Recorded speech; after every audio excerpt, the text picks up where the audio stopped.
Voices in my head, they counsel me, they understand, they talk to me.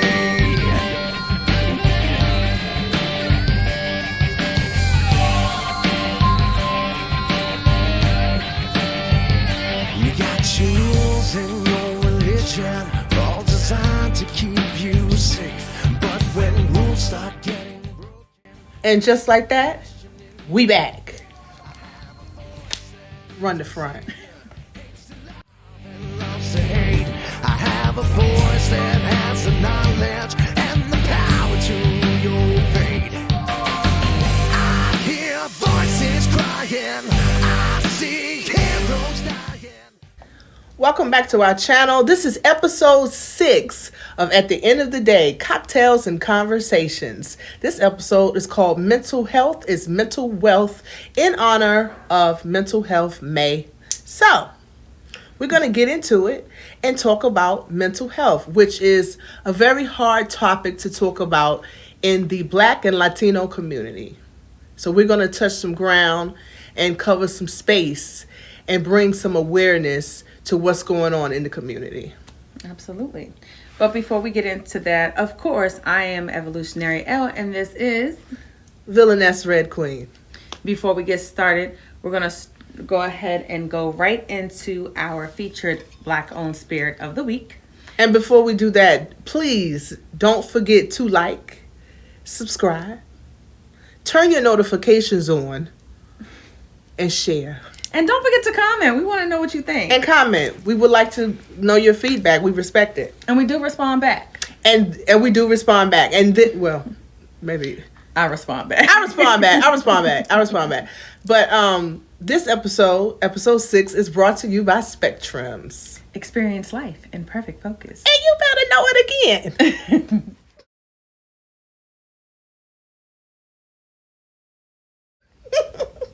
So this week's featured Black-owned spirit is Arthur Wheeler's Spirits. And this one that we're talking about is called 1932 Bourbon Whiskey. Now, the 1932 has a very special significance, especially for the mayor, being a DC native like myself. However, the mayor is a Commanders fan. And this happens to be the official bourbon of the Commanders. Yay. The sports is a whole nother episode. We're divided home when it comes to sports. We are a house divided. Yes. But this is local to the DMV area. They have other different flavors as well, but we're focusing specifically on this one, the 1932. Now, it has a very nice vanilla aroma to it. And then I'm actually drinking some right now. Got a head start tonight. So right now I'm drinking it neat. And like I said, it's got a very nice vanilla aroma. It's strong but smooth at the same time. And it's got a nice little spice at the end. Okay. So now we're going to get into the cocktails portion, what I should have been waiting to drink. We're going to head over to the bar with Chef Grizz for Cocktail Corner. And he's going to make us our own very special Manhattan. Take it away, Startender.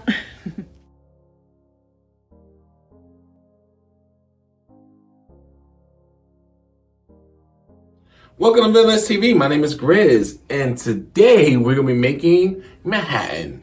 Our feature drink will be Arthur Wheeler's 1932.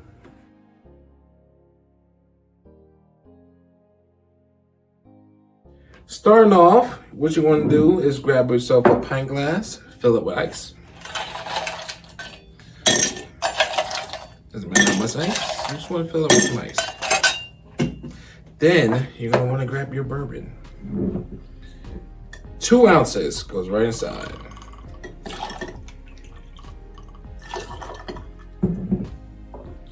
Then you want to grab sweet vermouth, and you want to do 1 ounce. After you add your 1 ounce, you're going to want to put 2 strong dashes of bitters. Now for Manhattan, we do not shake, we stir. we're gonna stir it up. A nice stir.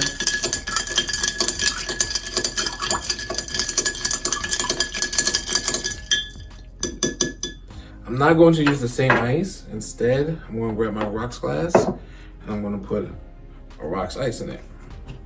From there, I'm going to strain it.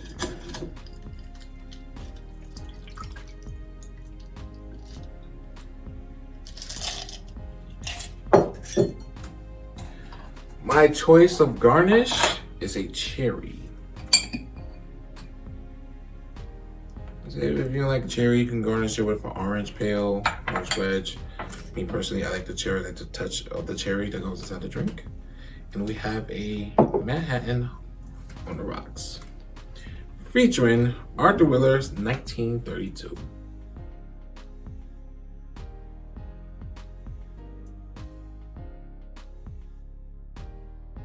So like we mentioned before, this is called mental health equals mental wealth.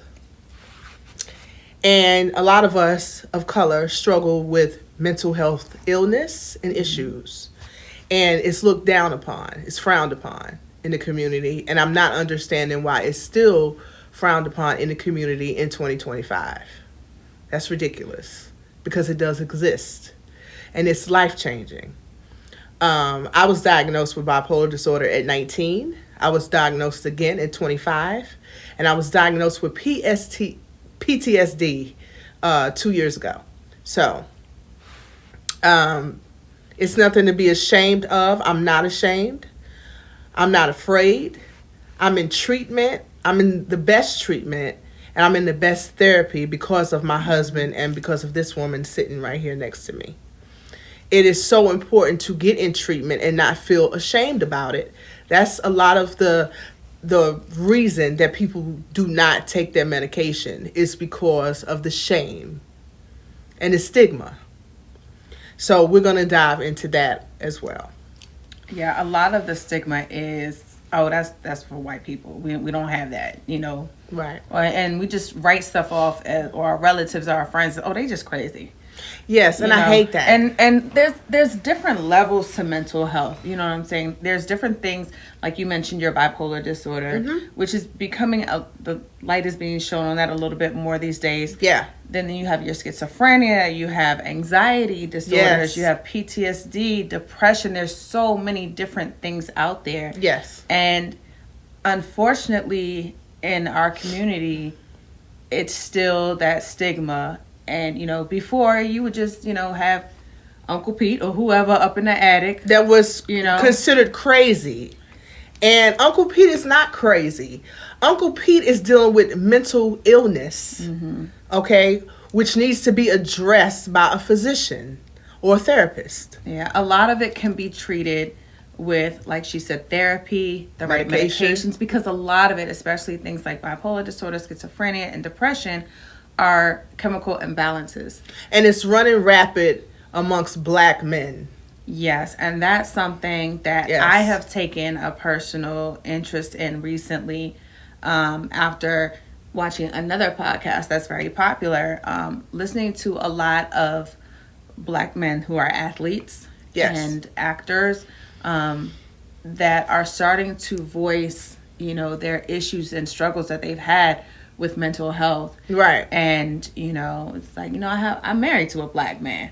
Right. So, and they're not as vocal about their struggles. A lot of the reason why is because it's looked at as a sign of weakness. Yes. And men are supposed to be strong and we're supposed to, you know, man up and all of that type of stuff. And men are supposed to cry and, you know, you soft and all these other things. Yeah. And a lot of what causes these serious mental illnesses is them holding things in too much.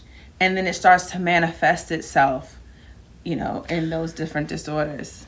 Black and Latino men go through so much in society, period. But if you ask a Black man or a Latino man,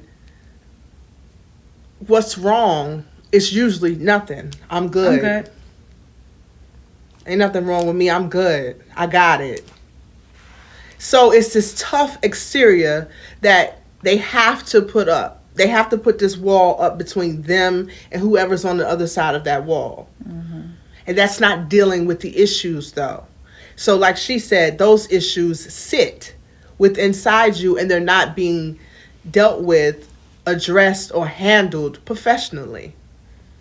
But when you go to your family and say, this is bothering me, this is bothering me, it's a lot of Black families and Latino families that'll say, well, man up. Right. That is not an answer. That is not an answer. And believe it or not, men get heartbroken too. Absolutely. And they don't know how to deal with it. They just move on to the next woman, and they move on to the next woman, and they move on to the next woman, and hurt people. Right. So that's why you get a lot of, oh, he ain't shit, he ain't this, he ain't that. It's because he could be dealing with something that's larger than he ain't shit.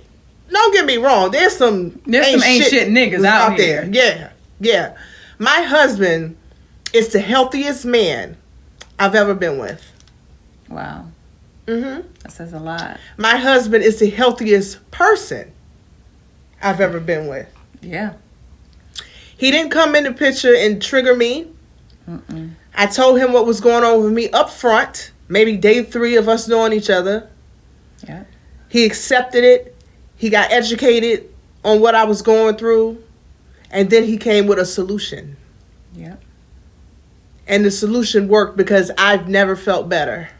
And that's, and a lot of you can see that. I've seen in the comments recently, since we started this series, you look so healthy, Red Queen. I am. Thank you. This is a new version of you. We love seeing this side of you. We need more of this, Red Queen. I look in the mirror at someone, I'll be like, I could have been feeling like this. There is success on the other side. I'm telling you. There is. It is, and it's no shade. It's really no shade. I ask myself these questions all the time. You mean to tell me it's this easy to get up out the bed? When you are in the right setting. Yeah. Yeah. That has a lot to do with it too. Your environment and who you're with, your partner. You mean to tell me I'm not extremely exhausted and fatigued? You mean to tell me I have a clear head today? I can actually think? Mm-hmm. I'm not being triggered? I used to walk on eggshells. No, we used to walk on eggshells. when I first met my husband. Because it was almost like I was waiting on the trigger. Yeah. I was waiting on it. You mean to tell me I can wake up in the morning and have a good day, and a one good day turned into a year of good days, and a year of good days became my normal, my new normal. Mm-hmm. I'm not triggered every day anymore. I feel good. And let me just point out, though, that started before we found you the right doctor. That was just from being educated about her disorder. Exactly. So we just took those steps. You have to, that's very important because, it's hit or miss. You have to find the right physician that is right for you. Mm-hmm. And once upon a time, I didn't have the strength to do it. But my husband and Elle went down a rabbit hole, to find me the right doctors and the right therapists. And what a world of difference. I had no clue years ago that I could feel this good. Yeah. I work out. I have energy. I'm losing weight. I've lost 60 pounds. You did? Since January. And before, so those of you that have been following Red Queen for years, you know that a few years ago, she dropped 100 pounds. I did. On her own. No surgery, no knife, no lipo, no none of that other type of stuff. No suction. No. All on her own. But it was a different journey for you to go through that because of your mental health. Yes. Where now you're not just losing the weight and still, because when you go through a weight loss journey, you start to feel better. Mm-hmm. You have more energy. There's more life in you and everything else like that because you're shedding those pounds and everything else that comes with it. But if you're not right up here, right, you're still carrying that mental weight. Yes. And that's the difference this time around. And that's why they see this you that we all love. I think that's very important to talk about. Black men are clowned for not feeling well. And it has to stop. You know, as your red queen, I am telling you, if you are struggling in silence, please get into treatment and get into therapy as soon as possible. It's a world of difference on the other side. It's a world of difference. You do not have to be just triggered every day. You don't have to wake up thinking your life is over. You don't have to sit around and contemplate if you still want to live. There were times that I used to wake up and my first decision was that I want to keep going on. Mm-hmm. Because it got so bad. And I'm not ashamed of that. And let me tell you something else. When a black man or a Latino man is going through something, they're joked. Yeah. Or they're talked bad about. This is another reason people keep what's going on with them on the inside. Yeah. Okay? I've been called that sick ass bitch and all kind of shit. But guess what? I'm doing what I am supposed to be doing for me. Mm-hmm. Was I sick once upon a time? Yes. Is bipolar going anywhere? No. But I'm healthy because I'm in treatment and I stay in treatment and my treatment is not lapse like it used to be. Right. You know what I'm saying? It was once upon a time I thought, well, shit, I don't have bipolar no more. That is not true. That's not how that works. Just because you feel good, a lot of people come off their medication. You have to stay on your medication. Yeah. You have to stay with your therapist and you have to stay in treatment. And I cannot express that enough. But your surroundings has a lot to do with how you feel as well. Absolutely. Unfortunately. You have to put yourself around supportive people who are educated about what's going on because you're not going to get the support you need from the gutter. That part. You're going to get a lot of insults and a lot of judgment. That's what you get when you hang in the gutter. And you also get the triggers. Yes. And you don't need all that. You good. Right. To keep you off your meds because they want to bring you down. Yes. And see you fall. Exactly. Yeah. Stay on your medication. Get in treatment. I will say it 1,000,001 times.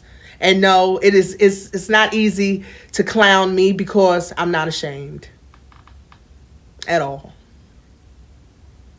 And some people better be lucky I'm on these meds. That's a fact. Because before...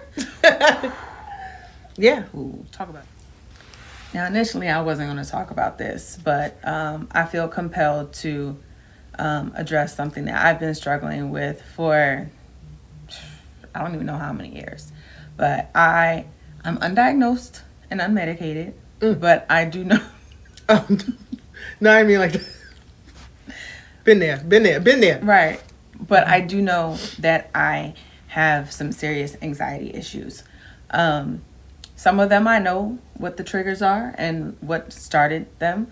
And the reason why I haven't gone to therapy for it, because I know that if I'm diagnosed, they're going to give me medication. And there was a time, maybe about 10 years ago, where I was going through some pretty serious health issues and I was taking 12 to 14 pills a day for fibromyalgia. And I said, I don't want to live like this anymore. Right. You know, I just recently have been struggling with migraines and that was another series of pills. And I said, I just don't want to take any more pills. Mm-hmm. But I do use my own form of therapy. I have a very good friend and my sister. I try not to put too much on her because the bipolar, I know, but you know, you also have to understand part of living with someone with a mental disorder like bipolar, you have to understand what triggers are and things that can bring their energy down, which can cause them to slide into an attack. Mm-hmm. And so I don't like to put my issues on her because it can send her into an attack if it's too much to handle on the wrong day. However, I do have another very good friend who is a great listening ear, and she's been helping me. And I'm working on getting up the nerve to just face taking pills if I have to, or maybe, you know, if I can just get to the root of some of these other issues and find other ways, because it's not always medication, depending on what it is. Sometimes you really just need to talk it out. Yeah. Sometimes you really just need to talk it out and find other ways. You know, you've got holistic methods and things like that. Mm-hmm. But sometimes, though, if it's a chemical imbalance, sometimes you really do just need those pills. And we will walk walk this street together. Absolutely. 100%. To the end. This is what we're here for. Yeah. But the reason why I feel compelled to, even though she's healthier, is because you can't take care of somebody to your best ability if you're not your best self. Absolutely. You I know, agree. You have to be able to take care of yourself first. It's like we said when we sat with the attorney. You got to make sure that your cup is full before you can start pouring. Right. You know, because once it's empty, then what you got left? Thank God she's as healthy as she is now, because if I was dealing with issues with the old Red Queen, we both be, you know, in a rubber room somewhere, you know, with the white coats checking in on us. You all right? No, we not all right. But, you know, we laugh and joke, but some days she's like, you need one of my pills, you all right today? and you know, I'm not, you know, but I learned the hard way from my mother that you got to put yourself first. Absolutely. And you have to put your health first, both physical and mental, in order to take care of yourself and your family. And like I said, I'm married to a Black man. Yes. Who has his own issues with the job that he does every day is very stressful, and he carries a lot of weight, you know. Which is the story of 90% of Black men. And Latino men. And, you know, and so, but the difference between us and white men is they get the help. They do. You know, they go and they do the work. And then that's why Bob is able to come and do. Yeah. It's when Phil, you know, hasn't been on his meds and he, you know, says, you know, fuck all of y'all and blows up the place. And I want to say this because I think sisters don't pat each other on the back enough. Elle is strong. Thank you. Elle is a strong woman. I don't feel like it some days. I know you don't feel like it some days. I'm there when you don't feel like it some days. You are. But you thank God for you. You are strong. You are strong. So I know, because a lot of people feel like anxiety ain't shit. Anxiety will stand you still and paralyze you to the point where you can't even move. Yeah. Anxiety is a real thing. But, you know, I just wanted to make that clear. Elle is strong. And Elle is smart. Thank you. Very smart. And it's very refreshing to be around somebody with a goddamn brain. That works. It just is, you know. I'm serious. I used to say, we must be really, really, really, really, really, really, really smart. Or they are really, really, really, really, really, really dumb. And that was a real question. Yeah. Because I used to say stuff and it was, you know what I mean? But people think they know me so well. Mm-hmm. People think they know me so well. People think they know me so well in a time that I didn't even know myself. Right. And people used to say, well, I know you better than you know yourself. Bullshit. No. Bullshit. No. I had to almost court and date myself. But sometimes you have to do that, though. Yeah. You have to be able to know yourself to know what you want from somebody else. People told me the easiest way to get over somebody is to get under somebody else. That was not happening for me. That was not happening for me. That's how you get more issues later on. Exactly. That is not the way for me. I'm sorry. That was not the way. I had to get into myself. I really had to spend some time with myself. Yeah. You know what I mean? You call it crazy, but I have conversations with myself. You all right, sis? We good today? What we doing today? You have to have a relationship with yourself. Yeah. Some people say have a relationship with God. That's fine. But you have to have a relationship with your damn self too. Yeah. That's why a lot of shit doesn't bother me anymore. I used to respond to everything. I used to go at you. I would get with you. Go at you. Now? You can even go back. Go back on the channel. Back to 2023. The end of the year. We did part of the 666 Minutes with Red Queen series that we're still running. Mm-hmm. We talked about enemy activities. Yes. Now people said, damn, y'all was going off. We got the gunk out. But we got the gunk out. And part of that is, that's why talking things out, finding a therapist, or even just a friend, or a relative, sibling, somebody, a spouse, somebody, you got to let it off your chest, because we are so much lighter after that. You can see the difference between now and 2023. Yeah, you could dislike what was said, but I spoke the truth, and I always will. And I feel lighter in my spirit. Yeah. Because I got all of that off. Got to. I got all of that off. Sometimes a lot of stuff weigh on you, and sometimes it's spiritual. Yeah. I got all of that shit off. All of it.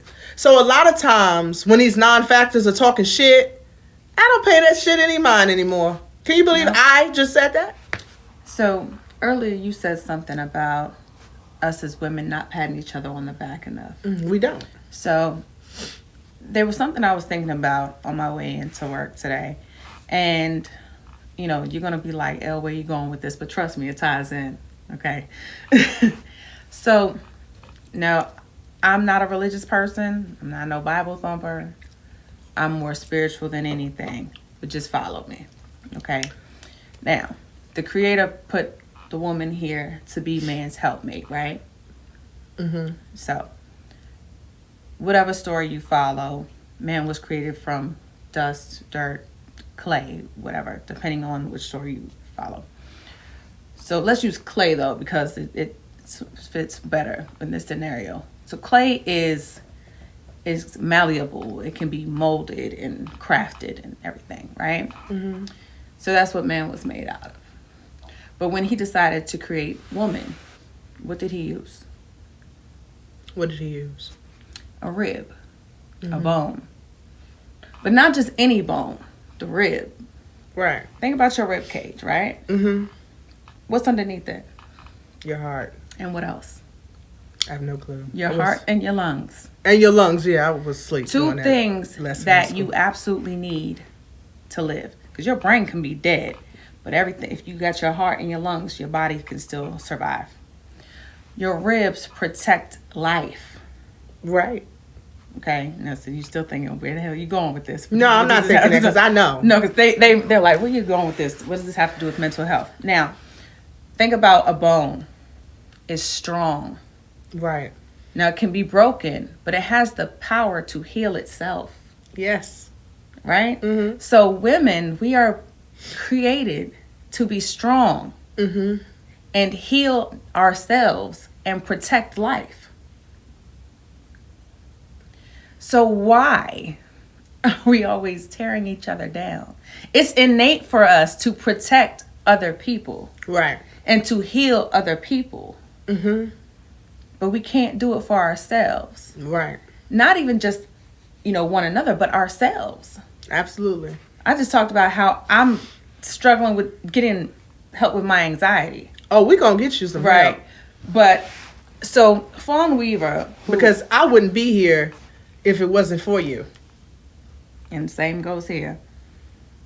Now, keeping with what I was saying, Fawn Weaver, who's an exceptional woman, we mentioned her on the very first episode. She just recently gave a commencement speech.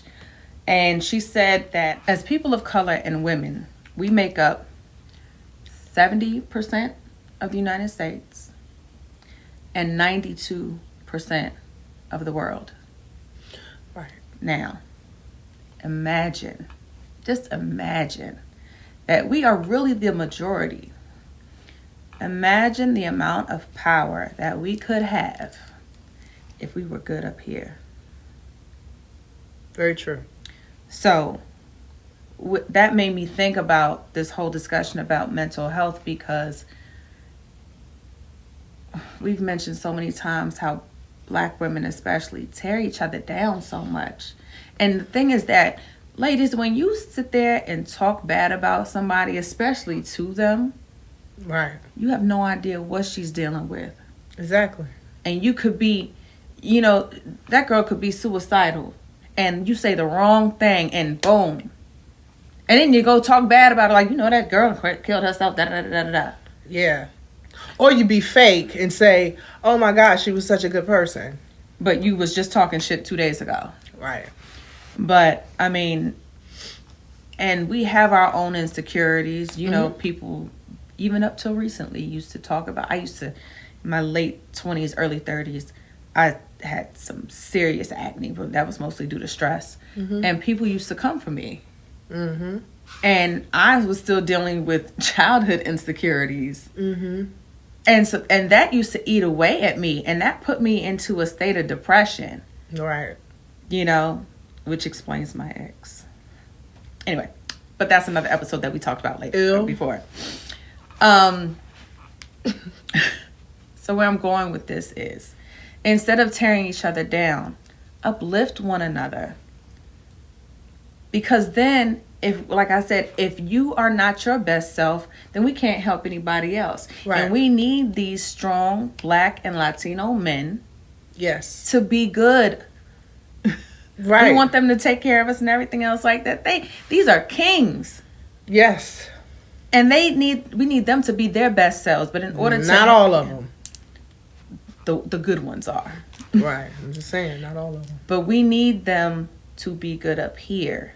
And the only way they can do that is if we take care of ourselves first, and then we pour into these men and understand what it is that they're dealing with. Right. It's so dysfunctional that my husband takes such good care of me. I used to question it. Yeah. And he told me, stop it. Stop it. Stop questioning it. Wasn't used to that. I have always been independent. I have always been on my own. I've been on my own for a very long time. So when he would do nice things for me, I wanted to know why. Which is, it's sad. In a way, that shit is sad. Yeah. A lot of women these days talk about how good their man's dick is. Okay? No, I'm going to give it to you blunt. Never talk about how they make you feel here or here. Yep. Ever. Because sex don't fix your mental. No, it does not. And it don't fix what other issues you may have. Daddy Yes. issues, insecurities, or mama issues even. It's Yes. not going to fix that. Yes, it's not going to fix that. So that's important. It's important for you to have a partner who is on board with your mental capacity.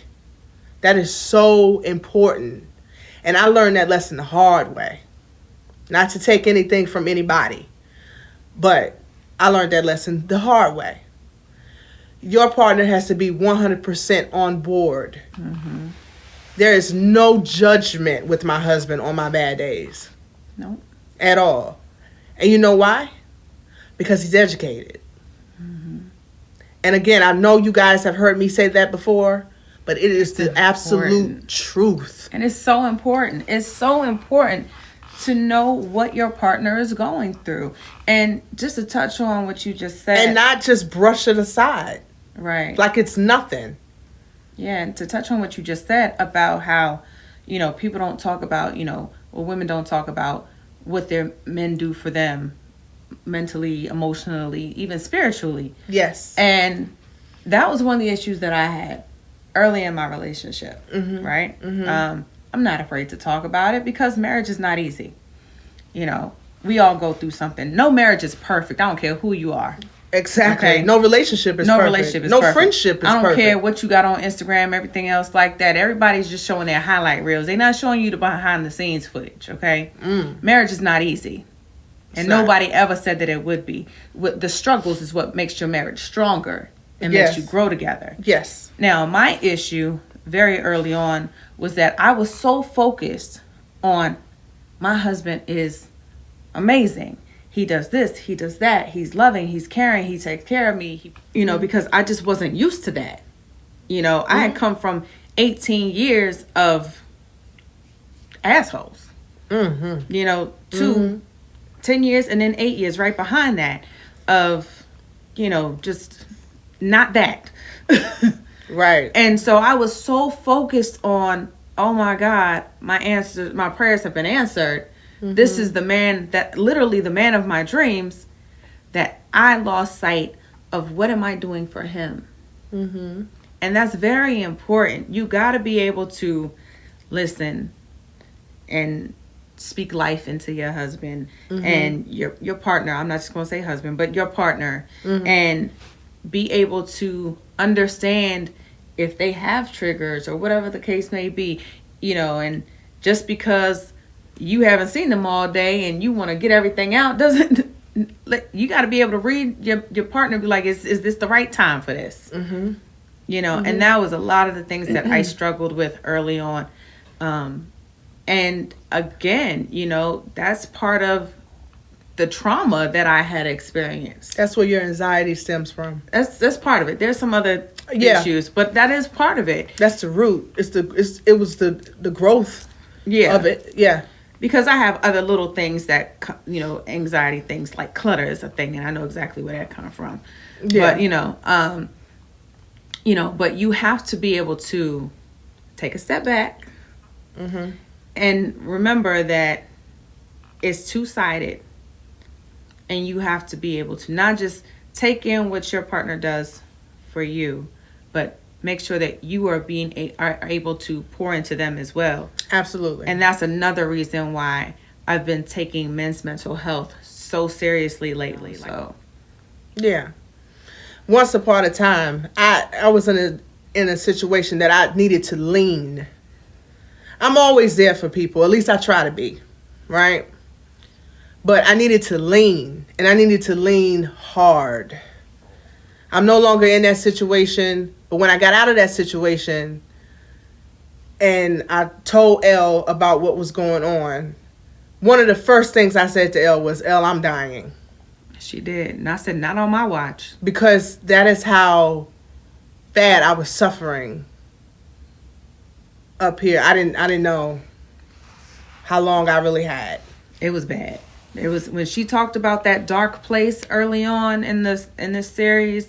It was a dark place. Very dark. Very dark. And I'm not the type to blame anybody for it. People say, well, you should have did this and you should have did that and you shouldn't have stayed that long and you should have did this and you should have did that. It's easy for people that's on the outside to say, well, you should have done and you should have did this and you should have did that. That's so easy for people to say. Not understanding that disorders and mental illness sometimes won't allow you to pick up the phone. Will not allow you. It will drain you of your energy. It takes away your will to want to even live. It can be so bad. I've been there. Okay. So the next time you tell a person, well, you should have did this and you should have did that, or I would have, you don't know what the fuck you would have done in that situation. Right. If you've never ever dealt with this, you don't know what you would have done. Right. And then my thing is, for those people that knew that you were in those situations, well, what the fuck did you do? When you say you should have did this, you should have did that. Because you know what? I had one of my ex-best friends. When I got with my husband, it was a surprise to a lot of people. But she was like, I didn't know that things were so bad. How? All right. How? We've been friends for 18 years. How did you not know? And she said, I'm so sorry. And then she says, well, I started to wonder at some point because you stopped talking about the relationship and things that were going on. I said, well, part of that is because she was engaged and had all this other stuff going on that was exciting, and I didn't want to bring her energy down, talking about, or discourage her, from anything. But if you're really somebody's friend, and I told her that, I said, if you're really my friend, then the next time you see something wrong, say something. Because I could have been got up out of that shit. I saw it and I said it. She did. And thank God you did. You're damn right. And I held her to that. I said, look here. I said, absolutely not. If you see something is not right, then you say something. Because the other thing is that I couldn't see how wrong it was, and in order to get out, because I was dealing with depression. Exactly. That's a real thing. I was dealing with depression. And I was in that relationship. I was still dealing with the bullshit from the previous relationship and all the crazy things that one told me about myself. I was so already messed up in the head to believe. Because I was, like I said, still dealing with some childhood and adolescent trauma. So I'm already in a vulnerable state. You tell me all these things. I'm not this, I'm not that, you only good for this, da-da-da-da-da. And then you move on to the next one, who's just another version of that. And then you said, oh, well, the first one. And so part of my issue when people say, oh, you should have did this, you should have did that. But what did you do? Right. What did you do to help me? If you see something is wrong with her, I was like, And the reason why she was diagnosed at 19 was because her best friend since childhood said something ain't right. Yes. Something ain't right. Yeah. We gonna get you some help. Yep. And then I started to see something ain't right. Come to find out later that somebody convinced her to come off her meds. I wish I had known that then. But when I realized this is getting really, really bad, we gonna get you some help. So I don't want to hear anybody come say, "Oh, you shoulda," or "I would have," and all this other type of stuff. Because you're part of the problem. And when I came off my meds years ago, I thought I could handle it. I really did. So a part of that was my fault as well. But you thought you could handle it. I did. Because you were not in the right mental state. Right. You know what I'm saying? It's like, that's the thing. That's the thing. We convince ourselves of these things. And sometimes that's part of the disorder. Yes, it is. It will tell you, you don't need these medications. Oh, yeah, all the time. You don't need that. All the time. Oh, you're good. Yeah. Or on the other side of it. Or jump. Oh, right. Just do it. They don't care about you anyway. Right. Nobody's gonna miss you when you're gone. Right. That's very true. And to be able, and I commend you, because you were talking about how strong I am. You are the strongest person that I know. Wow. Because for me to know what goes on inside of your head every day before the medication, I'm like, how are you still here? How are you still able to get up and run your businesses day in and day out? And so I'm just going to tell you all, look, you see the posts on Instagram and Facebook and X or whatever other social media platforms you say. I know you've all seen it. Check on your strong friends. Yes. We're both the strong friend that's Right. there to lean on, listen, and everything else like that. But then the thing is that you taking care of everybody else, who's taking care of you? Right. And that is why we made a pact to take care of each other. Till death do us part. Damn right. Even after that. After that, look, whoever go first, we say we're going to haunt the other one. Yeah. Not necessarily haunt, but I'm here. But we're going to let each other know that we're in around. the building. We're in the building. Yeah. That goes like Melvin. Okay, y'all know how I feel about Melvin. I don't have to go into all of that, but he lets me know he's still around. Mm-hmm. That was a big part of my healing.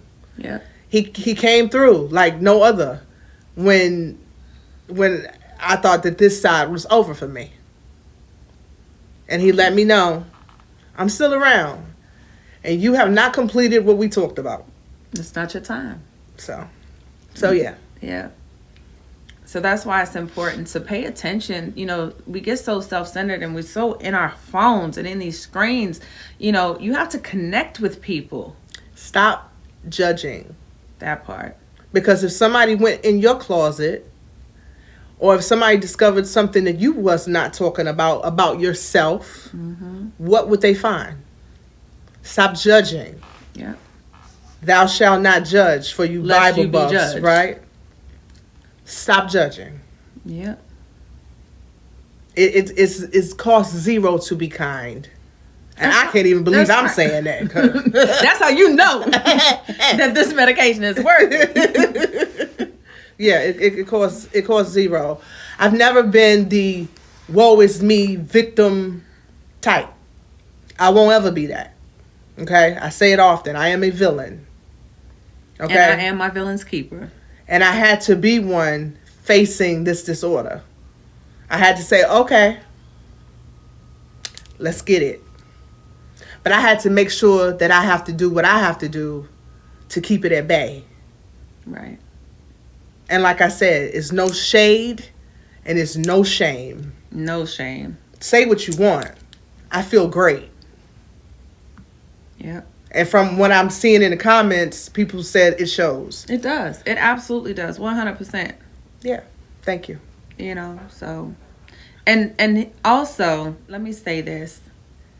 Dealing with a friend, family member with mental illness is not easy. Now, you have never, ever been a burden. Thank you. And I know that that's something that has weighed on you Huge. for years. Yes, it's a lot, but it's not a burden. Right. Well, that's because you're my real friend.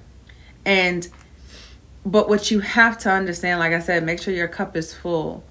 You have to be prepared. If you take on that caregiver role, you gotta be prepared for it because it's a lot. There's a lot of sleepless nights. You know, depending on what type of mental illness that person is dealing with. You know, sometimes it can get heated sometimes. You know, and that's a lot, and it can be mentally and physically and emotionally draining, and that's why you have to be able to find some way to recharge, Right. and have those outlets, because you know that person depends on you day in and day out, and you're not in it by yourself. Right. Well, I haven't felt like I was in it by myself in 3 years. Right. And so if you are in a relationship with someone and they are honest enough to tell you in the beginning, like she did with the mayor, that they are dealing with some type of mental illness, let that sit for a minute. Yes. Take some time, walk away from it, and say, okay, let me dwell on, let me let this marinate. Yes. And take a deep look inside yourself and think, is this something that I can handle, or am I ready to handle this and take this on? Yes. And if you say yes, do that wholeheartedly. I don't care how tired you are. I don't care how stressed you are. I don't care about your job or whatever else the case may be. This one will still healthy get me out the bed when I have the flu. And I get up. What you need? Because she may just need me to sit with her. Yep. Sometimes that's all they need. But if you are not equipped to deal with somebody with mental illness, leave them alone. Because you're only going to make it worse. Yeah. You're only going to make it worse. Yeah. You know, but if you know that somebody is struggling and you're not equipped to deal with it, at least try to help them find help. Because there's too many stories out here of where the signs are missed. Yes. Pay attention, because you know when something's not right. Don't just write it off as, oh, they having a bad day. Right. or that's just them. Or especially, oh my gosh, especially when it comes to women, it's not always our period. No, it's not. Okay? And oh, I hate that. And that's something that the judge wanted us to touch on, is how women of color are not taken seriously when we're going through something. Right. And I think a lot of the problem is that it stems from slavery, really. That, and not actually Black people, period. Mm-hmm. Mm-hmm. You know, it stems from slavery because the men were out in the fields doing back-breaking labor. You know, they were human machines. Yes. And they would push us literally until we broke, and you're supposed to just endure it. Right. And this is why it's such a big thing, and I think I heard Dr. Jackie speak on it when she said Black women are not being taken care of in the hospital during childbirth. Right. Because they expect us to be stronger. They expect us to be strong. But you know what? We are. Yes, we are. We are strong. We are strong. But it doesn't mean that we, are not in a position to be walked through something that is natural, which is childbirth. Right. You know what I mean? We deserve the same respect Amy gets. Mm-hmm. The shit hurts the same. Yeah. you know what I mean? Yeah. So, but that is something that she touched on about. There's so many women of color are dying during labor. Yeah. Because we say we don't feel good. We say this hurts, and they say, "Oh, she'll be fine." Right. But they don't do that with white women. Mm-hmm. They don't, and that's just a fact. Yeah, and there's a really good example. I don't watch a whole lot of TV anymore, but there was this episode of 911, a really great show, by the way, where Hen's mother went to the doctor, and the doctor just tried to write it off. Right. And she was like, no, because the character whose mother it was, she was a paramedic. So she's like, no, you need to look at this. Look at her chart. Pay attention. But there's so many times. Think about the last time you went to the emergency room. Right. How many of us were just sitting around? This is what I can tell you. Don't ever be dismissed. No. Until you feel like you are heard and someone is going to do something about it or come up with a plan to help, don't ever feel like you were dismissed, or don't allow yourself to be dismissed. Right. Because a lot of times when you go to doctors, that's why it was so important for my sister-in-law and my husband to find me the right ones. Mm-hmm. Sometimes it's this. I'm bleeding from the head. They're going to give you ibuprofen. Right. You're not being taken seriously. You understand what I'm saying? Mm-hmm. So make sure that you are being taken seriously and it's not just going over somebody's head. Don't be afraid to get a second opinion, a third, a fourth, or fifth until you feel like you have been heard. Yeah.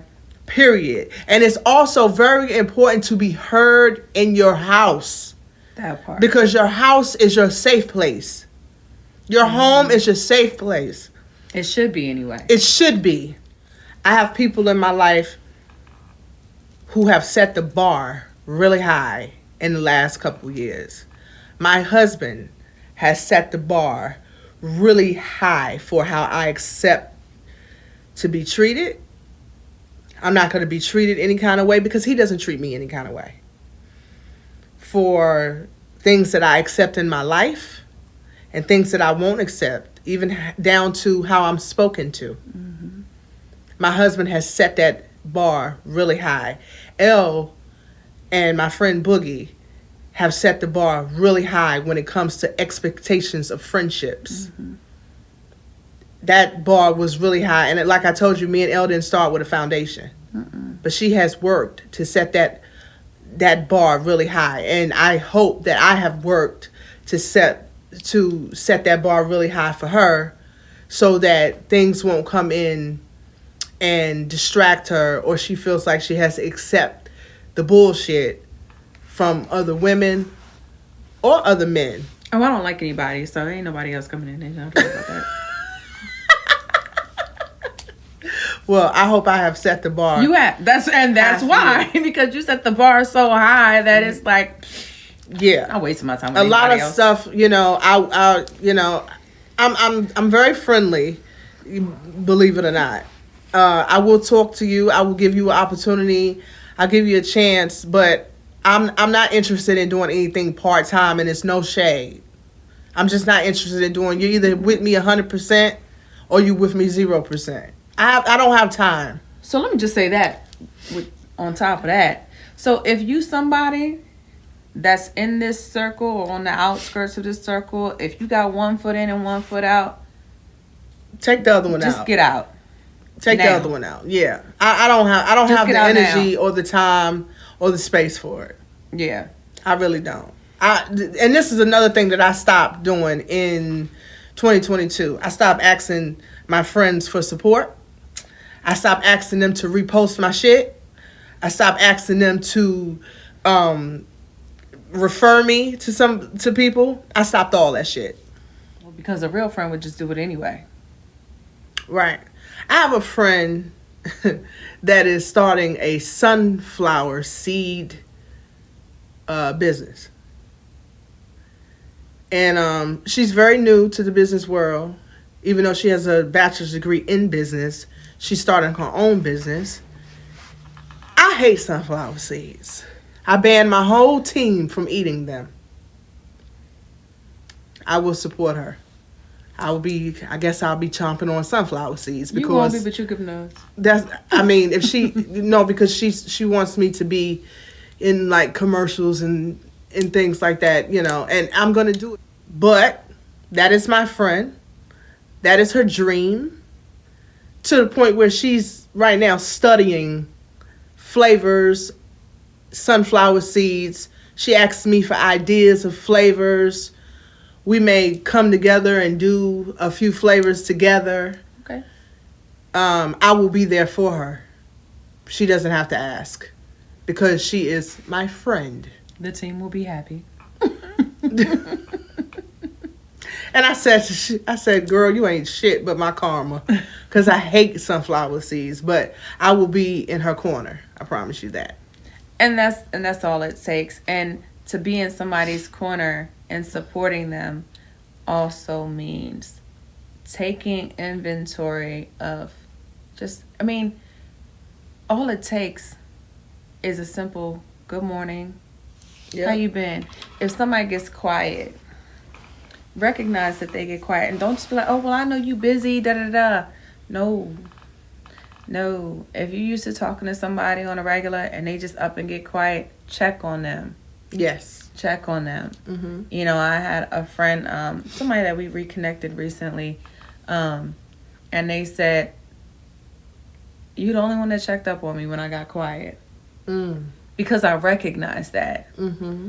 And every day, every other day, how you feeling today? You good?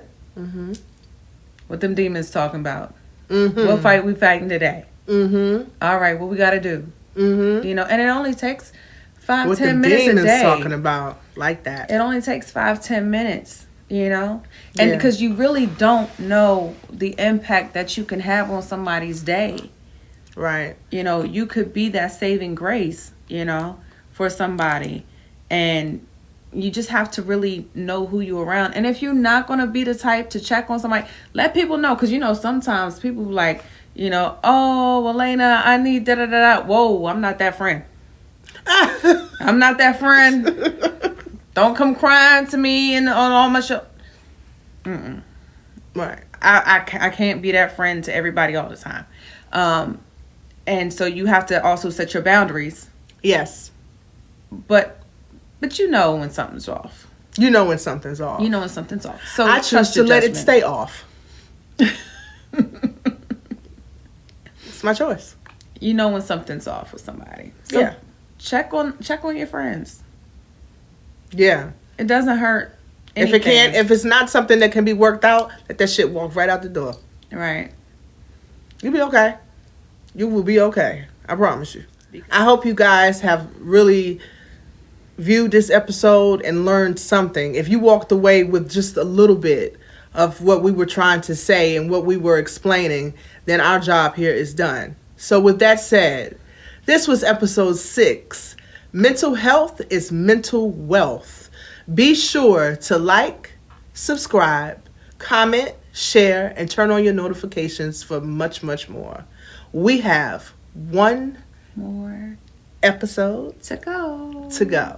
which is the season finale. And we got some big things planned for the season finale. Oh, and we we know gonna that you all bring were it. mad at us for the little teaser, but it's because we've been so busy getting things ready and building content for our other channels. So look forward to that. Yes. Before we forget, again, this episode was sponsored by Spectrims. Experience life in perfect focus. www.spectrims.com. Use that promo code RQTV25 for 25% off and free shipping on every style. Yes. And you know that at the end of the day, It's just me and you. and you. That's it. That's it. Good night. night. Hey, talk to me.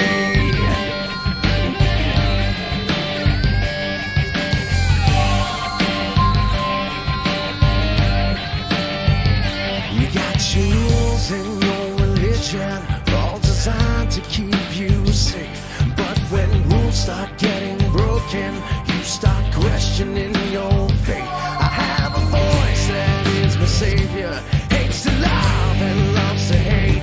I have a voice that has the knowledge and the power to your fate. I hear voices crying, I see heroes dying, I taste blood that's trying, I feel tension rising. I hear voices in my head, they counsel me, they understand, they talk to me, they talk to me.